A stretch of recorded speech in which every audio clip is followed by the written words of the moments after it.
Yeah, Mike, I'm sure you saw LSU on film. You saw how they kind of made games physical when they weren't playing perfect and they kind of won games in their hustle. Yeah. Did you kind of emphasize to your team that was going to be that way tonight, that you had to match that intensity? Oh, absolutely. You know, they're as good on the interior as most teams in the country. I know their numbers don't say it, but I just I think that they're as tough to block out, to keep off the offensive glass as anybody in college basketball, for a lot of reasons. Their length, their size, their depth with that size, I think was able to keep some guys fresh and put a number of guys in there that they can all attack the offensive glass. They've got a big athletic wing, obviously, to complement all their 4s and 5s. And then a lot of times their guards draw so much attention with the ball screen stuff, especially Trayvon Walsh. He's one of the hardest guys in the country to defend. And a lot of times, you know, your guards get into rotational blockouts with those bigs.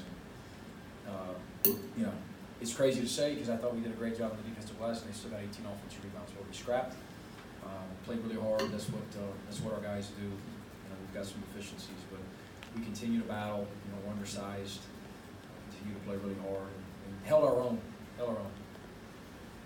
Coach, one of the LSU players mentioned that you guys just wanted it more than them, and did you see that going into the game? Did you see that energy out of your team? How did they sustain it going deep into the game? Yeah, I wouldn't go there. I thought they played really hard. I don't mean to contradict anything that Will said or will say. I thought both teams played really hard. I mean, they got a bunch of 50-50 balls that our staff's furious about, and vice versa. I just thought it was a high-level game, a lot of ups and downs for both teams. We had a couple opportunities there to make it a little bit more simple and put them away. They hit some big shots. But they, not only are they terrific on the glass on both ends, that shows the level of intensity and physicality and all those type things, but the energy level, the aggressiveness level that they play with defensively, you know, kind of makes you play left-handed at times, where they're in passing lanes. They put a lot of pressure on the ball. They play very hard. Mike, in the big picture, what does it mean to come into a place like this and stare down this crowd, stare down a team like that, and for the big picture, and go in given those circumstances? Yeah, you know, Chris, I don't really get into the postseason stuff much. You know that, and I know you guys got to ask it. But in terms of it being a big win, winning at LSU. I mean, with this team, what's LSU ranked? I don't know. 13. Wow. Yeah. We'll take it. It was a big win for us. It was a big win. Arguably our biggest of the year.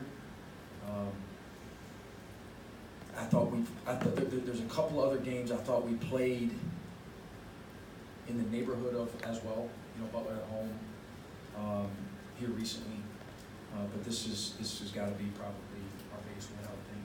You know more than I do. Yeah, great environment.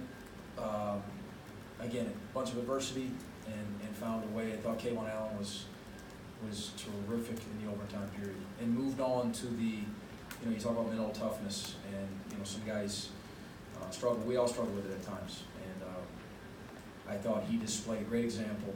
You know, he had a couple of plays that he didn't make, and then he gets to the overtime period. He moves on to the next play, and he stays in the moment, keeps fighting, made huge shots for us in the overtime period. About K'Wan, he back-to-back threes. The second one, Boris got an offensive rebound, kicked it out. He shot it with inside a minute, and it's a 3-point lead, and like 5 or 7 seconds only off the shot clock. Were you okay with that? I know that was a no, great shot. Yeah, that's exactly what it was. It was as he's shooting it, you know, your heart's beating out of your chest. I don't know if that's the right one we need, but that said, I say it half tongue in cheek. Yeah, I love him being aggressive. Every time he shoots, everything's going in, and it's another prime example. He's had a few of these where in his career where he doesn't get off to a great start, and then down the stretch, you know, Wisconsin in the NCAA tournament a couple years ago comes to mind that it was a similar type deal where he just takes over late game. Mike, you mentioned how hard Tremont Waters is to guard. My goodness. What did you all do to him? What was the plan, and how did you think you did? I didn't think we'd keep him in front of us. You know, before you look at the stat sheet, I didn't realize we were that efficient, productive against him. he's just, it's like he's on ice skates out there. And he's such a good passer. He's got such incredible vision. And then, he pulls up late in the game from about 60 feet. I mean, I'm exaggerating, but as soon as he steps over half court, it seems like he's in range. When he gets ahead of steam, Skylar Mays too, when he gets ahead of steam in transition, you better build walls or they're going to get layups or get guys open threes. I thought that our attention to detail with him being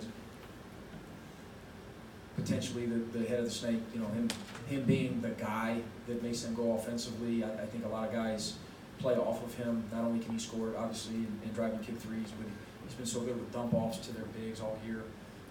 We just paid a lot of attention to him, of course. We stayed with ball screen coverage a little bit longer than we normally do, which he demands, from you. Sometimes it hurts you in the offensive glass, though, trying to block those guys out. We try to have as high a hands as possible at times, but it still wasn't good enough at times. A couple more here. Martel, so when you say you don't talk big picture, are you acting? I'm sorry, I can't hear you. Yeah, sorry. It's That's okay. Brett Martel with Associated Press. Okay. When you say that you don't like to talk big picture, does that also mean with your players, are you downplaying the stakes in these huge games in any way? I don't downplay them. We don't talk about postseason. Other than I've had a couple comments. We were halftime at TCU, and I said, guys, I know there's so much noise in y'all's lives, especially with social media now, and it's so different than when we were playing. I know they hear from everybody else, and I just wanted to make sure that we had some urgency at that point. I said, guys, if you want to go to the NCAA tournament or go to the NIT or even have a winning record, we got to start winning some of these. I question the urgency in that first half. Other than that, I commented on that because somebody asked me about it. We just don't talk about it. If our guys were focused on going to the NCAA tournament as we're flying to Baton Rouge, we're not focused on how to guard Tremont Waters and how to block out Emmett Williams off the bench and so on and so forth.